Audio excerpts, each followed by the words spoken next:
بسم اللہ الرحمن الرحیم والذی اور جس نے قدر اندازہ ٹھہرایا فہدا پھر راہ دکھائی، یعنی اس نے ہر چیز کے متعلق اندازہ لگا کر پہلے ہی لکھ دیا کہ وہ کیا کرے گا، اس کا رزق عمر سعادت یا شقاوت سب کچھ لکھ دیا، اسی کا نام تقدیر ہے۔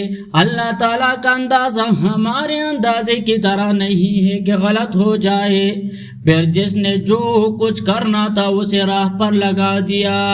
ایک معنی یہ ہے کہ ہر جاندار کو پیدا کر کے اس کے ضرورتوں کا اندازہ مقرر کر دیا کہ اسے کیا کیا ضرورت ہوں گی، پھر اسے اس کی ضروریات حاصل کرنے کا راستہ بتا دیا۔ مثلا بچے کو پستان چوسنے کا اور نر و مادہ کو بقائی نسل کا راستہ بتا دیا اور اس پر چلا دیا۔ پرندوں کو شام کے وقت اپنے گھونسلوں کی طرف واپسی کا اور شہد کی مکھی کو اپنے چھتے کا راستہ بتا دیا اور اس پر چلا دیا۔ والذی اور جس نے اخرج نکالا اگایا المرعى چارہ، حیوانوں کی ایک بڑی ضرورت چارہ تھی جو اس نے اگایا، پھر بتدریج اس کو سیاہ کوڑا بنا دیا۔ اشارہ ہے کہ ہر چیز کے کمال کے بعد زوال کی طرف۔ وَجَعَلَهُ غُثَاءً أَحْوَىٰ، پھر اس نے اسے سیاہ کوڑا کرکٹ کر دیا۔ سنقرئک، ہم جلد پڑھیں گے آپ کو، فلا تنسا، پھر نہ تو بولیں گے آپ، ہم ضرور تجھے پڑھائیں گے تو تو نہیں بولے گا۔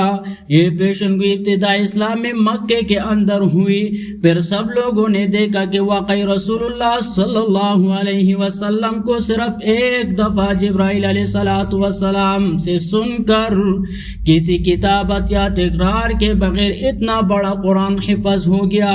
یہ قرآن کا بھی معجزہ ہے کہ اس کے پیشن گوئی پوری ہوئی، اور رسول اللہ صلی اللہ علیہ وسلم کا بھی جنہیں قرآن یاد ہوا اور پھر بولا نہیں۔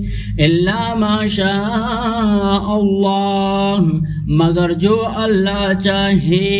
انہ یعلم الجہر وما یخفی، یقیناً وہ کلی بات کو جانتا ہے اور اس بات کو بھی جو چھپی ہوئی، یعنی اللہ تعالیٰ جو چاہے بلا دے۔ بعض اوقات کچھ آیات اس طرح بھی منسوخ کی جاتی تھی کہ آپ صلی اللہ علیہ وسلم کو بلا دی جاتی، جیسا فرمایا ما ننسخ من آیات او ننسها نأتی بخیر منها او مثلها، جو آیات ہم منسوخ کرتے ہیں یا بلا دیتے ہیں اس سے بہتر یا اسے جیسے آیات لے آتے ہیں۔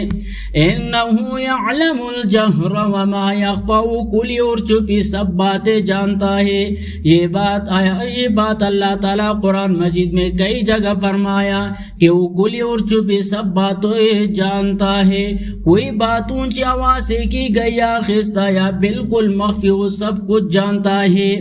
ابن جوزی رحمۃ اللہ علیہ کے استاذ وزیر ابن خبیرہ فرماتے ہیں کہ میں نے اس بات پر بہت غور کیا کہ چھپی ہوئی باتوں کو تو واقعی صرف اللہ جانتا ہے، مگر بلند آواز سے کی گئی باتیں تو ہم بھی جانتے ہو سمجھتے ہیں، پھر اللہ تعالیٰ ان باتوں کو جاننے کو اپنے خاص صفت کے طور پر کیوں بیان فرما رہے ہیں؟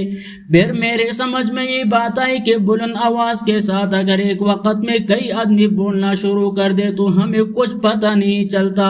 یہ صرف اللہ تعالیٰ ہی کے شان ہے کہ وہ سارے مخلوق کے بعد بلند آواز سے کی ہوئی باتیں سنتا ہے اور چھپی ہوئی باتیں بھی۔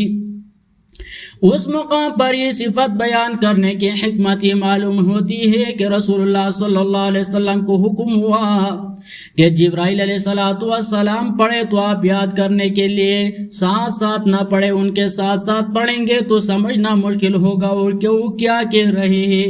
یہ اللہ ہی کے شان ہے کہ بلند آواز سے کی گئی باتیں ہو، خواہ کروڑوں لوگوں کی ہوئی یا چھپی ہوئی، وہ سب جانتا ہے۔